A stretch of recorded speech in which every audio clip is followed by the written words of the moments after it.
कैसे हैं आप सब और आप लोगों की प्रिपरेशन कैसी चल रही है बोर्ड एग्जाम्स की। सो फ्रेंड्स, आज मैंने सोचा कि एक ऐसी वीडियो बनाऊं जिसमें मैं आप लोगों को बताऊं कि हाँ किस तरह से आप 90 प्लस मार्क्स स्कोर कर सकते हैं बोर्ड एग्जाम्स में। देखिए, सिर्फ बहुत ज़्यादा पढ़ लेना और बहुत ज़्यादा लिख लेना ही मार्क्स लाने के लिए काफ़ी नहीं होता है ना। It's not sufficient to score good marks. You have to keep some points in your mind. जैसे कि मैंने लिखा है, फर्स्ट पॉइंट देखिए, critical analysis of the question, yes plus no is equal to good marks, है ना। अगर किसी क्वेश्चन का आंसर ऐसा निकल रहा है कि जिसमें यस भी आ सकता है, नो भी आ सकता है। जैसे कि अगर मैं एग्जांपल दूं कि क्या एक ऐसा पर्सन चलिए एक छोटी सी स्टोरी 3-4 लाइन की मैं बताऊं, फिर उसके बाद क्वेश्चन बताते हैं। तो एक ऐसा पर्सन है जिसकी वाइफ एकदम मरने वाली है और उसके पास पैसे नहीं है। उसको एक मेडिसिन खरीदना है और वो मेडिसिन जो है वो बहुत ही कॉस्टली है। तो वो क्या करता है कि वो शॉप पे जाके मेडिकल स्टोर पे जाकर उस मेडिसिन को चोरी कर लेता है। अब अगर मैं इस पे क्वेश्चन पूछूं कि क्या उसका ये एक्शन जस्टिफाइड था, क्या उसने ये जो चोरी की हम उसको सही कह सकते हैं? If yes why, if not why, है ना। अगर आपका आंसर यस है तो क्यों, अगर नो है तो क्यों। तो इसमें देखिए यस और नो दोनों ही बनेगा। क्यों? क्योंकि जो चोरी करना है, जो थेफ्ट है, वो हम किसी भी मायने में कंसिडर नहीं कर सकते। तो हम इसको ये कह सकते हैं कि यस, जो जो चोरी करना है वो सॉरी, हम यहाँ पे कहेंगे नो, चोरी करना सही नहीं है।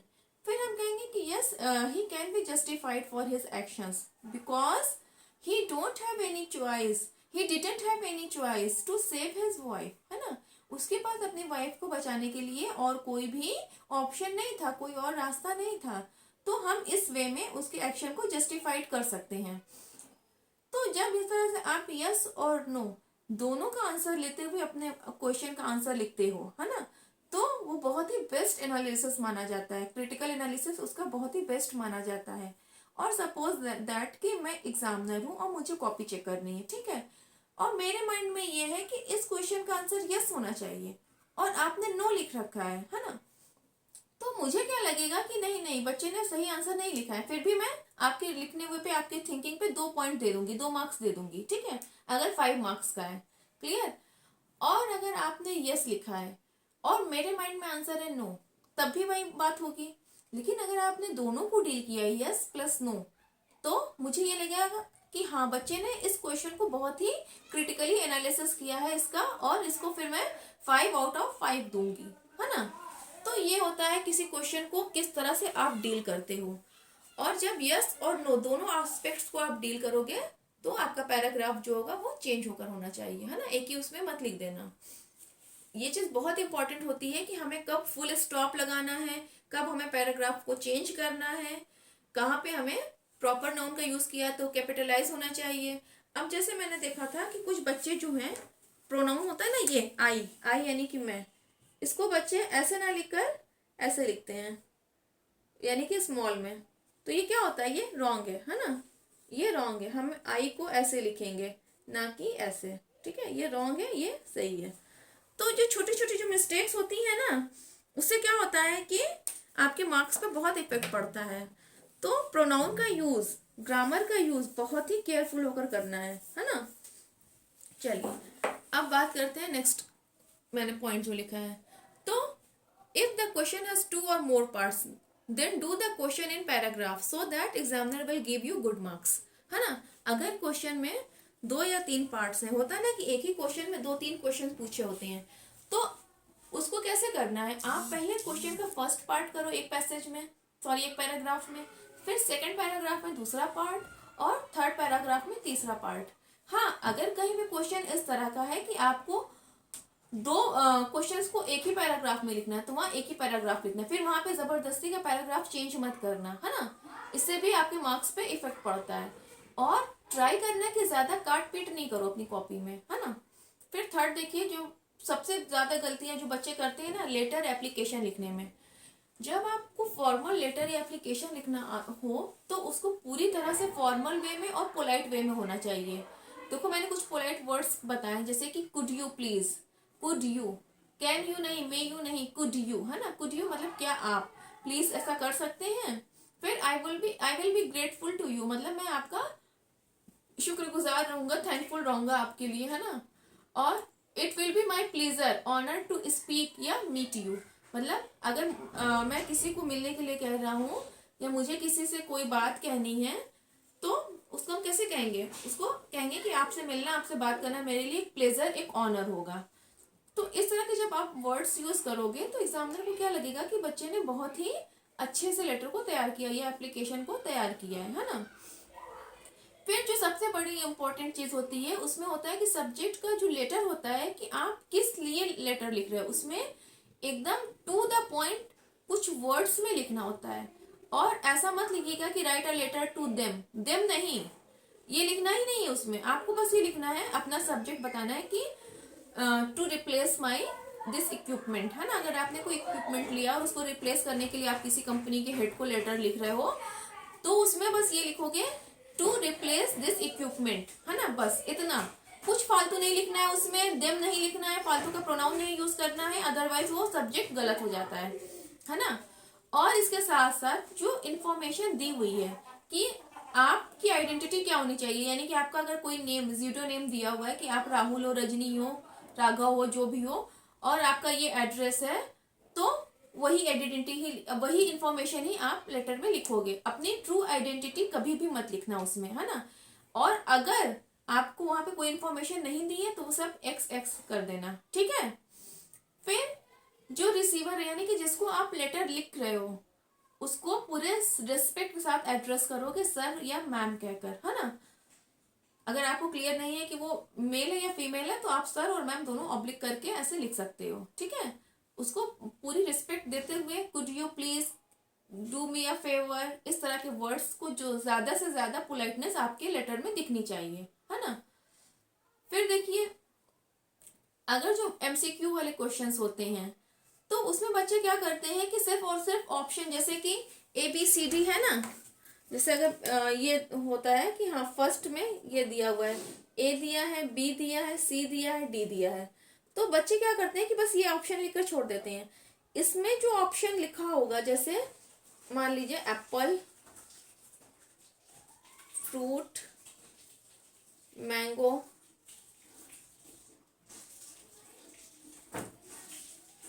पोटैटो, है ना, तो ये पूरा ये नंबर होना चाहिए। अब मान लो यहाँ पे लिखा हुआ है कि 7th का फर्स्ट का ABCD, तो 7, फिर ये जो फर्स्ट लिखा है ये, फिर इसका ऑप्शन जो सही होगा वो ऑप्शन, और उसके साथ ये ऑप्शन में जो वर्ड होगा एप्पल, मतलब मैंने तो सिर्फ एग्जांपल के लिए लिखा है, एप्पल थोड़ी होगा, मगर इसमें जो ऑप्शन दिया होगा वो पूरा ऑप्शन आप लिखोगे। सिर्फ नंबरिंग करके अधूरा मत छोड़ देना, उससे एग्जामिनर एक तो इरिटेट हो जाता है और दूसरे कभी कभी ये लगता है कि आपका आंसर जो है आपने लिखा ही नहीं, आपको आ ही नहीं रहा है।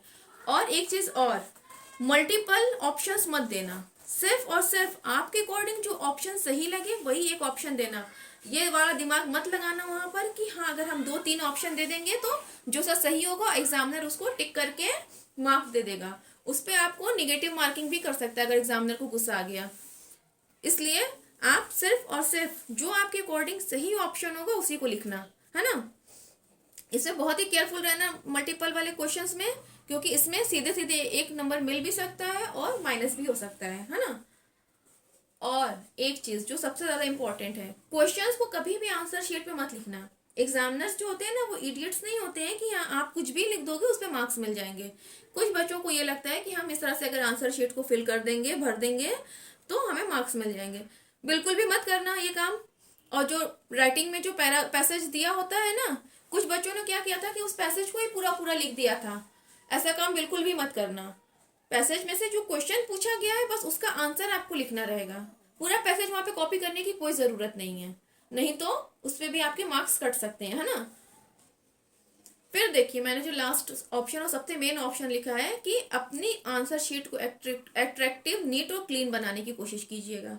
यानी कि कोई फालतू की काट पीट नहीं हो, ये नहीं कि यहाँ रंग बिरंगी पेन उसमें यूज करनी है, मार्कर यूज कर दिए, नहीं, ब्लू और ब्लैक पेन सफिशियंट है ना।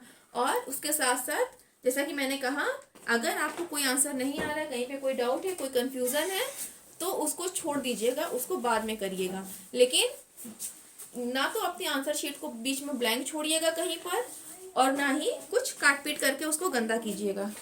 और एक चीज और ध्यान में रखिएगा कि अगर आपकी आंसर शीट लास्ट पेज तक आप जा रहे हो तो ये वाला जो होता है ना PTO, ये लिख दिया करो। इससे क्या होता है कि कभी कभी एग्जामिनर अगर नहीं भी पलट के देखना हुआ उसको, तो पलट के देखेगा कि शायद बच्चे ने आगे भी लिखा हो। कुछ बच्चे क्या करते हैं कि क्वेश्चन नंबर 7 डाल दिए, पूरा एक पेज ब्लैंक छोड़ दिए, फिर नेक्स्ट पेज पे जाकर क्वेश्चन 8 करते हैं, इस पे क्वेश्चन 8 लिख दिए हैं।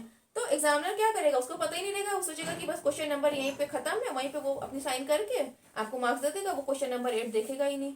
तो इसलिए लास्ट के 2-3 पेज पहले से ही PTO लिख दिया करो, ताकि एग्जामिनर टर्न करके आपका आंसर देख ले, है ना।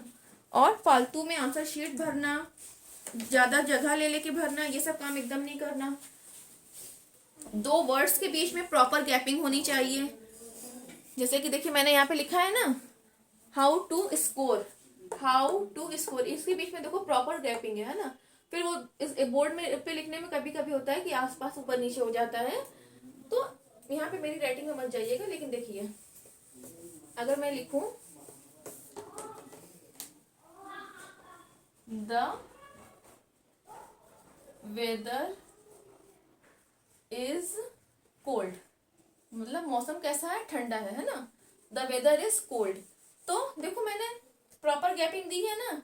इससे क्या हो रहा है कि क्लियरली पढ़ने में आसानी हो रही है। अगर हिंदी में लिखना है ऐसे तो हिंदी में ऐसे लिखो, मौसम ठंडा है ना। इस तरह से प्रॉपर गैपिंग होनी चाहिए, बहुत ज्यादा भी नहीं। अब ये नहीं कि हाँ मौसम हमने यहाँ पे लिखा और ठंडा यहाँ पे लिख रहे हैं और है यहाँ पे लिख रहे हैं, तो एग्जामिनर समझ जाएगा कि बच्चे ने कॉपी वेस्ट की है। ये वाली इतनी गैपिंग मैं इसलिए कह रही हूँ कि आपकी कॉपी पढ़ने में अच्छी लगे, देखने में अच्छी लगे और आसानी से पढ़ना हो जाए। अब कुछ बच्चे क्या करते हैं कि बिल्कुल गैप नहीं छोड़ते हैं, वो ऐसे लिखते हैं द वेदर इज कोल्ड। अब बताओ इसमें पढ़ने में आ रही है कि राइटिंग, मैं खुद नहीं पढ़ पा रही कि मैंने क्या लिखा है, तो एग्जामिनर कैसे पढ़ पाएगा। तो ये सारी मिस्टेक्स अगर आप अवॉइड करते हो ना, तो आप बहुत ही इजीली 90+ मार्क्स गेन कर लोगे। और नहीं तो बहुत मेहनत किया, बहुत पढ़ा, बहुत लिखा और कुछ भी नहीं मिला। तो इससे बेटर क्या है कि हम टू द पॉइंट चलेंगे, कुछ फालतू काम नहीं करेंगे, बिल्कुल भी नहीं करेंगे, और 90+ मार्क्स हम इजीली गेन करेंगे, है ना। लास्ट में बस मैं एक चीज कहूंगी आप सबसे, बेस्ट ऑफ लक, या फिर इसको और इम्प्रेसिव वे में कहें तो जो हमारा स्मार्ट इंग्लिश या एडवांस इंग्लिश है, ब्रेक द लेग, यानी कि अपना गोल हमें क्या करना है, अचीव करना है। ठीक है स्टूडेंट्स, तो मिलते हैं नेक्स्ट वीडियो में, तब तक बाय बाय। ओके।